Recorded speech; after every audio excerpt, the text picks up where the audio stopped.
I nominated Justin for this award due to his heroic act and his positive impact on the community and the citizens of York County.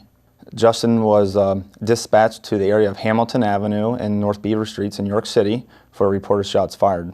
I just so happened to be about a block away from where this incident occurred, and they came across the radio and said, we have a report of shots fired in this area. I started heading in that general direction. I ended up crossing over the bridge there on North Beaver Street and noticed a group of people standing off to my left. They were frantically waving me down, so I pulled my car over to them, and that's when I saw the patient. He was sitting on the side porch, and he was sitting down with his head kind of slumped over, leaning up against legs of an elderly gentleman who was standing there. And then that's when I noticed the pool of blood. There was a pool of blood, and he was sitting in it, and it was actually running down the stairs. About 3 weeks prior to that, Lieutenant Dave Allison, the commander of the criminal response unit within the sheriff's office, he put together a little ballistic wound kit. It has like pressure bandages in it, tourniquets, the various dressings that you might need to assist someone with a bullet wound. With me being an EMT also and one of the medical instructors, he asked my thoughts on it and stuff. So I watched a bunch of videos for it. Said, yeah, everything looks good with this. He purchased them, and we had them in the vehicles about 2 weeks at that time. So right away, knowing that it was shots fired, knowing that I had a patient here, I grabbed the kit and immediately went up to him.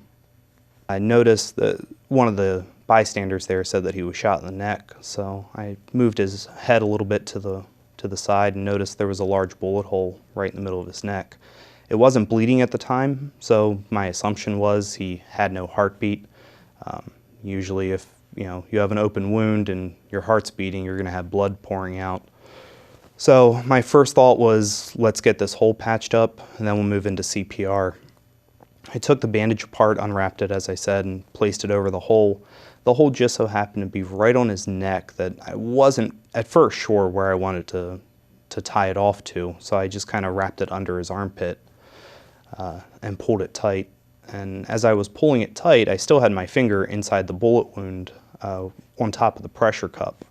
So as I pulled it tight, I could begin to feel the blood returning back up to his brain. I could actually feel it running across my fingertip. Almost immediately, when the blood started returning to his brain, he opened up his eyes. He tried to talk to me. The only thing that came out was like a frothy gurgle. I told him, just be quiet and sit still. Everything will be okay. Just kept trying to reassure him. But I got the bandage tied off, and as I started looking for an exit wound, I noticed that the ambulance had gotten there. By the time the EMTs with White Rose got the stretcher out of the back of the ambulance, I was almost in shock because he stood up on his own accord. He actually walked himself down the steps and sat on the stretcher, and they loaded him up in the ambulance. And I have known Justin for about 8.5 years now. I have worked with him at the York County Sheriff's Office for the same amount of time, mainly in the Civil Process Division. I know Justin both on a personal and a professional level, and I've been his direct supervisor for several years now. It's a humbling experience. I don't want to say that I go out and look for this stuff. Unfortunately, I kind of have a knack for it to fall upon me. As we were discussing earlier, this is now my 4th life-saving award that I've received, all while being employed at the Sheriff's Office.